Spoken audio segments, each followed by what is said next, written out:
Bonjour mes chers frères et sœurs en Christ, bonjour.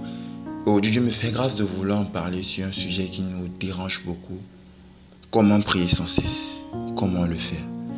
Quand on lit la Bible dans 1 Thessaloniciens chapitre 5 verset 17, il est écrit « Priez sans cesse ». Le Seigneur nous recommande en fait que nous devons tout le temps prier. Qu'on doit prier en fait tout le temps. Et cela engendre beaucoup de questions. Lorsqu'on lit aussi la Bible dans Luc 18 verset 1, il est écrit « Jésus leur adressa une parole pour montrer qu'il faut toujours prier et ne point se relâcher. » Quand j'écoute cette parole, ça me donne même deux fois des frissons. Jésus-Christ, qui est l'incarnation parfaite de la sagesse de Dieu, nous demande qu'on doit tout le temps prier sans ne jamais se relâcher. Donc tu vas prier tout le temps de tout ton cœur, toute ton âme, toutes tes forces, sans jamais relâcher. Et quand on lit encore dans Éphésiens chapitre 6 verset 18, il dit ceci: faites en tout temps par l'esprit toutes sortes de prières, de supplications. Veillez à cela avec une entière persévérance et priez pour tous les saints. Veillez à cela avec une entière persévérance et priez pour tous les saints. Ce verset biblique m'a encore heurté parce que quand un truc se multiplie dans la Bible, ça veut dire que c'est une pensée en fait profonde encore de Dieu. Ça a beaucoup heurté ma sensibilité, je me suis posé beaucoup de questions. Et cela m'a mené à rencontrer beaucoup de problèmes. Des fois, nous sommes par exemple des ingénieurs, parmi nous tous, il y a par exemple des ingénieurs qui avons des projets d'entreprise, qui avons des projets et on doit réaliser cela. Tu travailles pour un employé, tu travailles par exemple pour un chef d'entreprise, tu travailles dans une entreprise et tu as des comptes à rendre à l'employeur. Tu as des projets, des clients à t'occuper et tout. Comment vas-tu faire pour prier tout le temps? Vas-tu des fois mettre en fait ton travail de côté pour prier, ou vas-tu des fois mettre le verset biblique de côté pour pouvoir travailler? Est-ce que Dieu te demande d'aller à l'encontre de ton travail pour pouvoir respecter la parole de Dieu? Ou est-ce que il y a de nombreuses questions qui se posent? Et des fois même nous sommes par exemple des médecins et on se pose les questions, devons-nous par exemple aller au travail même? Devons-nous par exemple aller au travail et nous éclipser pour un temps et prier? Ou est-ce que même la prière nous empêche, le travail nous empêche d'entrer dans la volonté parfaite de Dieu? Ou est-ce que nous devons par exemple mettre le travail de côté et uniquement prier? Ou est-ce que uniquement prier, mettre le travail de côté? Ou est-ce que le travail même c'est devenu comme un péché parce qu'il nous empêche de prier sans cesse, c'est-à-dire de faire la volonté de Dieu? Des fois, nous pouvons même être des étudiants. Lorsque nous sommes en fait des étudiants, nous sommes heurtés à ce problème. Parce que, étant des étudiants, on a des fois des interrogations. On a des fois, par exemple, des cours à l'université. Est-ce que pendant que tu fais le cours à l'université, tu dois sortir de la classe et aller dehors prier? Parce qu'en fait, la Bible te demande de prier sans cesse, sans t'arrêter. Ou est-ce que pendant les périodes d'examen que tu dois composer, toi, tu as des fois des combats que nous rencontrons. Devons-nous prier ou lire la Bible? Devons-nous lire la Bible? Pardon, devons-nous prier ou étudier ou prier? On est tout le temps dans ce dilemme, Ou est-ce que l'école est un moyen de nous empêcher de faire complètement la volonté de Dieu? Ou devons-nous mettre le code où Dieu en fait est contre l'école, contre le fait que l'homme travaille? Ou est-ce que l'homme doit tout le temps vivre uniquement qu'à prier? On est deux fois heurté à ce problème. Deux fois même étant des ménagères. Est-ce que nous devons ne pas mettre même le travail que nous faisons chaque temps à la maison, comme par exemple laver le sol? Est-ce que nous devons ne plus laver le sol, laver les assiettes par exemple, travailler nos tâches ménagères? Est-ce que nous devons tout mettre ça de côté parce que la Bible demande de prier sans cesse pour uniquement passer notre temps à prier? Est-ce que même manger qui est indispensable à notre survie, est-ce que nous devons nous mettre cela de côté parce que nous devons tout le temps prier, manger par l'esprit? C'est cette question en fait que nous posons. Et moi aussi j'ai été confronté aussi à cela. Et je bénis Dieu Tout-Puissant parce qu'il m'a accordé la grâce d'avoir la réponse. Et sa grâce est tournée à ma faveur. Je le bénis et j'aimerais en fait partager cela afin que nous tous, par la grâce de Dieu, nous demeurons à prier sans cesse. Pour cela, j'aimerais que chacun d'entre nous ouvre sa Bible dans 1 Corinthiens 14, verset 14, où il est écrit: car si je prie en langue, mon esprit est en prière, mais mon intelligence demeure stérile. Car si je prie en langue, mon esprit est en prière, mais mon intelligence demeure stérile. Qu'est-ce que Dieu veut nous montrer? Je bénis Dieu parce qu'il m'a fait grâce de lire ce verset. Dieu nous fait grâce de comprendre ici que lorsque nous sommes des fois habitués à prier. Nous sommes des fois habitués à prier avec intelligence. Parce que lorsque je prie avec intelligence, Je réfléchis aux mots que je vais dire. Je suis concentré, je réfléchis aux mots que je vais dire. Je réfléchis à ce que je vais dire, je réfléchis à ce que je vais dire. Maintenant, Dieu nous fait grâce de comprendre en fait que lorsque nous prions en langue, en ce moment, qu'est-ce qui se passe? Notre intelligence est bloquée. Et nous ne comprenons plus, nous ne comprenons plus ce que nous disons parce que c'est le Saint-Esprit qui se retrouve en train de prier. Nous ne retrouvons plus en fait, comment dire, retrouvons plus en train de penser à ce qu'on va dire, mais c'est plutôt l'Esprit Saint qui parle. Et il met abstraction à notre intelligence pour prier. Et cela se manifeste de fois par le parler en langue. Dieu nous fait grâce de comprendre ici qu'il y a un niveau de prière où on ne réfléchit plus à parler. On ne réfléchit plus à dire certaines choses. Mais c'est l'Esprit Saint qui se met à prier en esprit. Et Dieu m'a fait grâce encore de lire encore nos chapitres que j'aimerais à ce que nous puissions lire ensemble. C'est Romains chapitre 8, verset 26 qui dit ceci. De même, l'Esprit aussi nous vient en aide dans notre faiblesse. En effet, nous savons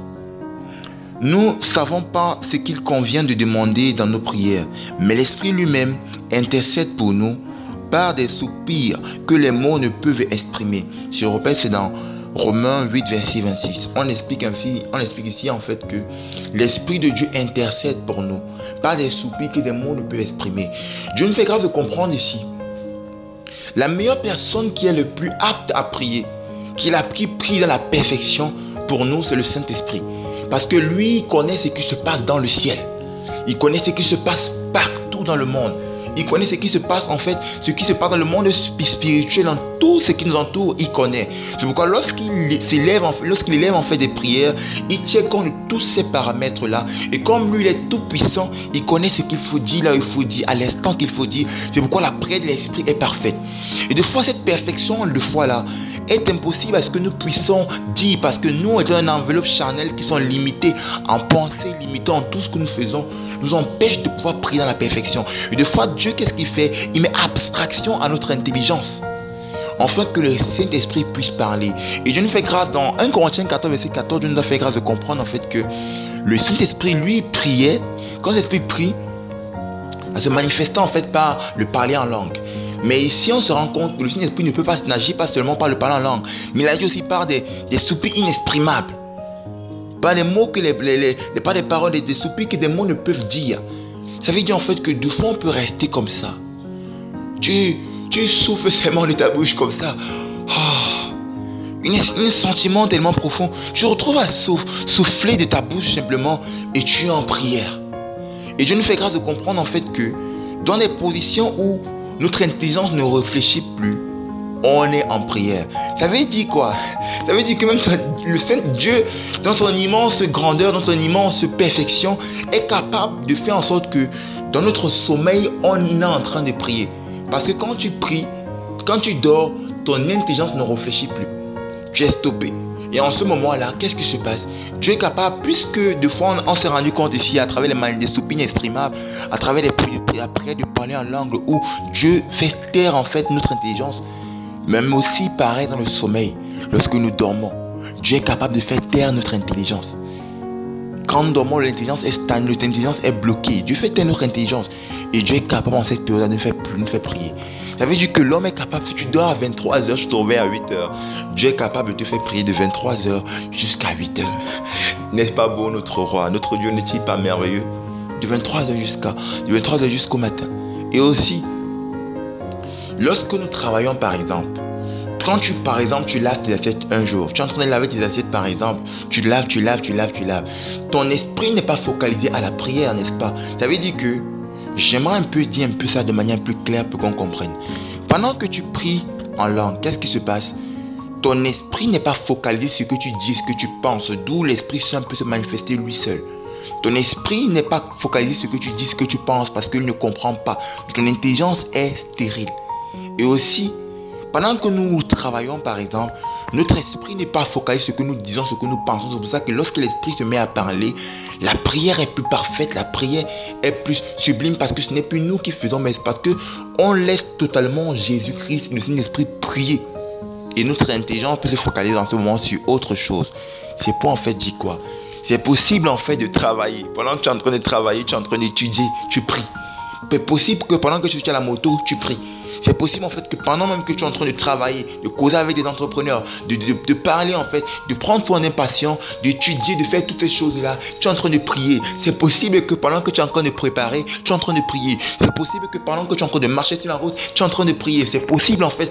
Toutes ces choses-là sont possibles parce que Dieu ne peut pas te dire une chose qu'il est incapable de faire, parce que tout ce qu'il demande que nous faisons, il est capable, parce que c'est Dieu tout puissant. Il est tout puissant, il est capable de le faire. Et ce que j'aimerais en fait dire en fait, c'est nous faire comprendre en fait ce que c'est que la prière. C'est quoi la prière? C'est quoi la prière? Pourquoi Dieu demande de prier sans cesse, sans relâche? Si nous comprenons ce que c'est que la prière, en ce moment on se rendra compte en fait que c'est possible de prier sans cesse, sans relâche. La prière c'est quoi? La prière en fait c'est la communion avec Dieu. Quand tu pries, prier même dans le sens du thème, c'est demander, supplier, intercéder. Et lorsque nous prions, nous parlons à Dieu. Tu pries, tu parles, c'est une conversation. Quand tu pries, tu demandes, tu fais des requêtes à Dieu.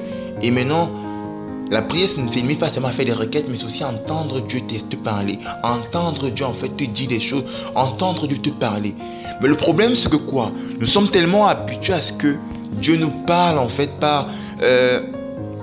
Dieu nous parle en fait, comprenons habituellement que Dieu nous parle en fait tellement lorsque nous sommes en train de faire ces choses-là, pendant que nous sommes en train de travailler, pendant que nous sommes en train de, par exemple, de prier, de te concentrer, tu t'habitues à ce que Dieu te parle seulement à ce moment-là, alors que ce n'est pas ça. La prière, c'est la communion avec Dieu. C'est lorsque Dieu est en train de te parler, tu parles à Dieu, Dieu te parle, tu parles à Dieu, Dieu te parle. Et j'aimerais dire un truc. La prière va même au-delà, ça sort au-delà même de la chambre. Ce que Dieu fait grâce, j'espère que Dieu fait grâce de pouvoir que nous puissions comprendre en fait ces choses. La prière va même au-delà de la chambre. Parce que prier, c'est converser avec Dieu. Tu veux prier, tu sors ta chambre. Lorsque tu finis de sortir ta chambre, tu arrives là. Avant de commencer à étudier, tu dis Seigneur, pardon, parle-moi. Tu te demandes Seigneur, pardon, dis-moi, explique-moi ces choses. Et pendant que tu es en train d'étudier, Dieu t'accorde par exemple la compréhension de certaines formules, l'alchimie. Toi, tu comprends en fait que ce n'est pas en fait Einstein qui est en train de t'expliquer ces choses. C'est plutôt Dieu qui est en train de t'expliquer ces choses à travers d'Einstein. Et là, en ce moment, la prière est plus palpable. Pendant que tu es en train de marcher sur la route, tu es en train de parler à Dieu. Tu es en train de dire, Seigneur, qu'est-ce que tu veux me montrer en voyant ces choses? Et Dieu, en ce moment-là, est en train de t'expliquer ces choses. Tu marches en route comme ça. Tu poses des questions à Dieu et il te répond. Tu dis Seigneur, pourquoi c'est comme ça? Tu dis Seigneur, qu'est-ce que tu es en train de vouloir me montrer ici? Pourquoi quand je vois ces gens-là passer, qu'est-ce que tu es en train? Et c'est comme ça en fait que le Saint-Esprit commence à te parler. Il te parle, il t'explique clairement ici, c'est comme ça, c'est comme ça, c'est comme ça. Pendant même que tu es en train de nettoyer ton sol. Seigneur, qu'est-ce que tu es en train de m'enseigner? Le fait que je nettoie ton sol. Pendant que tu es en train de faire ces choses. Je me rappelle un jour, je marchais en route comme ça avec le Seigneur. Et pendant que je marchais en route, je posais des questions à Dieu et le Seigneur me répondait. On était en pleine communion avec le Saint-Esprit. Je parlais en fait, j'expliquais à Dieu, Seigneur, pourquoi en fait il y a tellement de gens qui ne croient pas en Dieu? Pourquoi les gens sont si incrédules? Pourquoi ils sont incrédules au point de ne croire pas en Dieu? Pourquoi ils se plaisent dans le péché? Pourquoi ils se plaisent à mentir, à voler, puisqu'ils n'ont pas été créés pour ça? Parce que l'homme a été créé pour le paradis, mais pourquoi ils se plaisent dans toutes ces choses? Et pendant que j'étais en train de parler à Dieu, je me disais d'un statut en fait d'écouter ce que le Saint-Esprit avait à me dire. C'est comme ça que je regardais un homme. Et pendant que je regardais cet homme, le Saint-Esprit avait ouvert mes yeux. Et pendant qu'il a ouvert mes yeux, il me faisait voir cet homme-là plutôt emprisonné, en train de crier à l'aide dans son propre corps, en train de crier à l'aide. Et après je ressors. Là où le Saint-Esprit commence à m'expliquer en fait que les hommes ne sont pas en fait dans la joie comme tu le penses. Les démons en fait font croire aux hommes qui se plaisent dans le péché, font croire aux hommes qui se plaisent dans ces choses, mais des fois ce sont des hypnotisements, des personnes sont hypnotisées par le péché, par les dépendances du péché. Mais leur fort intérieur, leur âme, leur être profond est en train de crier au secours à Dieu. C'est comme ça que je te retrouve dans la communion avec Dieu. Des fois, ça m'arrivait même de lire un verset biblique et je demandais à Seigneur, Seigneur, explique-moi. Seigneur, explique-moi, explique-moi, explique-moi. Et c'est comme ça que je te retrouve en train, tu marches à expliquer. Dieu il te montre une situation qui se passe, il t'explique la situation, tu te rends compte que, oh Seigneur, c'est ça que tu voulais m'expliquer. C'est ça que tu voulais m'expliquer. Je me rappelle une fois, mais je jouais au ballon pendant que je jouais au football. J'étais là, je voulais marquer le but. Seigneur, comment je dois faire pour pouvoir marquer ce but? Explique-moi même ce sport. C'est quoi? Je posais des questions à Dieu. J'étais là. Et j'ai ressenti cet esprit qui me disait, va te poser une telle place. Va te poser une telle place. Et là où je me suis positionné, le ballon est marqué pour que je me suis positionné nettement à cet endroit et le ballon est venu pour que je puisse marquer le but. J'ai compris en fait que, parce que la prière en fait c'est la communion avec Dieu. C'est un état où tu es conscient en fait que Dieu est avec toi. Dieu est avec toi et que Dieu est avec toi. L'état où tu sais que Dieu est ici avec toi et que tu es en train de converser avec Dieu. C'est ce moment-là que c'est que la prière. Et qu'est-ce qui se passe deux fois? Les astuces pour que nous prions sans cesse. Les astuces pour que nous prions sans cesse, c'est quoi? C'est que deux fois, puisque nous sommes incrédules et qu'on ne croit pas et que nous n'arrivons pas à rester dans l'état conscient absolu que Dieu est avec nous et que nous pouvons lui poser des questions et répondre, parler avec lui, rester dans une atmosphère de communion perpétuelle avec Dieu. Deux fois, Dieu nous demande en fait de faire certaines choses pour nous ramener à l'ordre. Un peu comme pour te ramener à l'ordre à tout temps. Deux fois, et souvent, je bénis Dieu parce qu'il m'a fait grâce. Parce que c'est une grâce. Il m'a fait grâce de connaître en fait ces choses-là. Je crois que Dieu nous a fait grâce. Ce sont les choses que nous pratiquons tout le temps au quotidien. Mais Dieu n'a pas fait comprendre en fait sous cette perception des choses. Et Dieu bénis Dieu parce qu'il me fait grâce de comprendre. Les premières choses pour lesquelles Dieu nous fait grâce, que nous devons faire pour prier sans cesse, pour être dans cette atmosphère de prier sans cesse, c'est avoir, premièrement, que j'aimerais mentionner, c'est d'avoir fait des actions de grâce. La Bible demande ceci que nous devons, rendre grâce en toutes choses à l'Éternel. Rendre grâce à toutes choses. Qu'est-ce qui se passe dans l'action de grâce? Pendant qu'une personne fait une action de grâce, ce qui se passe, c'est que, je vais prendre un exemple. On te sert à manger et tu fais une action de grâce. Tu dis ceci: Seigneur, merci pour ce fabuleux repas que tu m'as donné. Merci pour la grâce que tu m'as accordée. Quand tu fais ce genre de choses, tu te retrouves en train de voir en fait la main de Dieu. Tu vois en fait la main de Dieu. Parce que la présence de Dieu amène les actions de Dieu. Ton esprit est en train de voir la main de Dieu qu'il est en train de faire. Et tu es en conscience. C'est un peu comme tu es en conscience en fait. Quand tu es en train de prier, tu es en conscience en fait que Dieu est ici, que Dieu est avec toi. Imagine une personne qui s'élève le matin, qui commence à prier, en rendant grâce à Dieu parce qu'il a permis qu'il puisse se réveiller. Et quand il veut manger, il dit merci à Dieu. Quand il veut travailler, il dit merci à Dieu de me donner la force de pouvoir continuer ce travail. Quand il veut par exemple étudier, il dit merci à Dieu de pouvoir me donner la capacité de pouvoir comprendre ces choses. Quand il comprend quelque chose, merci à Dieu ceci. Quand il commence à travailler dans un boulot, un job qu'il a, il dit merci à Dieu de m'avoir donné cette capacité. Mais quand il finit, il rentre à la maison, mais Seigneur de m'avoir protégé. Merci, merci, merci. Il se rend compte qu'en tout temps, il a prié. Parce que lorsque tu finis de prier, il y a un peu cette tension, si je veux dire le mot, cette tension qui demeure sur toi. Et c'est à toi. Parce que nous connaissons cette tension qui est sur toi. C'est à toi de faire que cette tension soit grande, d'augmenter et de rediminuer. Tu peux augmenter et pour le faire maintenir. Parce que lorsque nous prions à travers des prières fortes, que tu sens vraiment au plus profond de toi la présence de Dieu.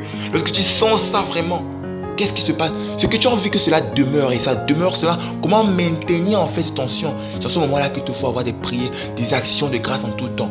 Des actions de grâce profondes, tout le temps des actions de grâce.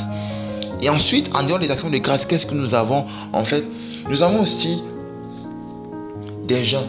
Pendant que tu jeûnes, tu humilies ton âme. Le jeûne, en fait, c'est une action en fait tu humilies ton âme et tu demandes à Dieu de venir rester auprès de toi. Deux fois pendant que tu jeûnes, c'est aussi un moyen de te rappeler la parole de Dieu. Plus tu fais des jeûnes, plus tu te rappelles que tu es chrétien, plus tu te rappelles que tu dois communier avec Dieu. Tu te rappelles toutes ces choses-là et tu as la communion perpétuelle en fait que Dieu est avec toi et que tu ne dois plus commettre ces choses. Et quand même arrive, parce que le but de Dieu pour nous empêcher le but de Dieu à ce qu'on prie sans cesse. Parce que lorsque tu pries sans cesse, tu as conscience que Dieu est là et il y a certaines choses que tu ne peux pas faire quand Dieu est avec toi. C'est pour ça que Dieu demande de prier sans cesse, ne point lâcher dans la prière. Parce qu'il sait que lorsque nous prions, nous croyons que Dieu est là. Et puisque Dieu est là, nous ne pouvons pas faire des choses en sa présence. C'est un peu comme il y a tes parents. Lorsqu'il y a tes parents devant toi, il y a des choses que tu ne peux pas te permettre de faire. Oui. Et quand tu as conscience de Dieu auprès de toi, il y a des choses que tu ne peux pas te permettre de faire. Nous péchons de foi. C'est parce qu'on perd la conscience que Dieu est auprès de nous. Parce qu'on croit que Dieu est loin et qu'il n'est pas avec nous. Mais lorsque nous croyons que Dieu est ici, à ce moment-là, on ne pêche pas. On ne pêche pas en ce moment-là. C'est pourquoi en fait, le fait même de jeûner de foi te fait comprendre que Dieu est ici. Tu te gardes toujours saint et droit devant Dieu. Nous avons aussi par exemple des programmes de prière Mais frère, le programme de prière, imagine, tu entres dans une prière, tu entres, tu dis plus de toi encore. Tu parles des programmes de prière. Tu pries, tu as une onction, ceci. Il faut maintenant maintenir les prières comme ça, les prières, moi j'appelle les prières ferventes du juste, ça a une grande efficacité, mais il faut demeurer dans ça. Ça te permet de rehausser. Des fois quand tu es mort, tu montes là en essai, tu montes de là, et ça te bénit encore, ça donne grâce, ça fait grâce. Il y a cela, il y a encore, il y a les jeûnes, il y a la prière, les cultes de la communion fraternelle. Mes frères, des fois on peut être là, tu es mal, mais quand tu vois le frère qui est à côté de toi, comment il demeure persévérant, comment il croit, comment on te prêche la parole, comment quand tu demeures à la communion, le pasteur te prêche et tout. Le feu remonte, la connaissance. Un jour j'étais là avec le Saint-Esprit, je vois à la porte, il y avait une lumière, la lumière était la lumière, c'était chez nous au Cameroun. Là-bas il y avait une lumière, ça venait fort, après ça baissait, ça s'éteignait. Après ça allumait, ça venait fort, ça baissait, ça s'éteignait. Je ne comprenais pas. Après subitement le Saint-Esprit me dit en fait, Bradel, tu as vu cette ampoule? Je dis oui. T'es dit en midi en fait que tu es comme cette ampoule. Je dis hey, comment ça? Tu es comme cette ampoule. Des fois tu pries dans la prière, après tu chutes, tu diminues, après tu repars. Après tu pries encore fort, après tu diminues, tu départ. Après tu pries encore fort, après tu pries, tu départ. Ce que j'aimerais pour toi mon fils, c'est que tu demeures allumé éternellement. Et d'où Dieu m'a fait grâce d'entamer à la connaissance, la révélation d'une nouvelle façade de Dieu, le Dieu éternel. Mes frères, j'aimerais vous dire, Jésus-Christ est capable de faire en sorte que tu demeures éternellement dans la sanctification. Il est capable que le même onction que tu as reçu dans la prière, tu gardes ça jusqu'à la fin de ta vie. Et qu'au lieu que ça diminue, ça veut plutôt croître, ça croît. Jésus-Christ est capable de faire ces choses.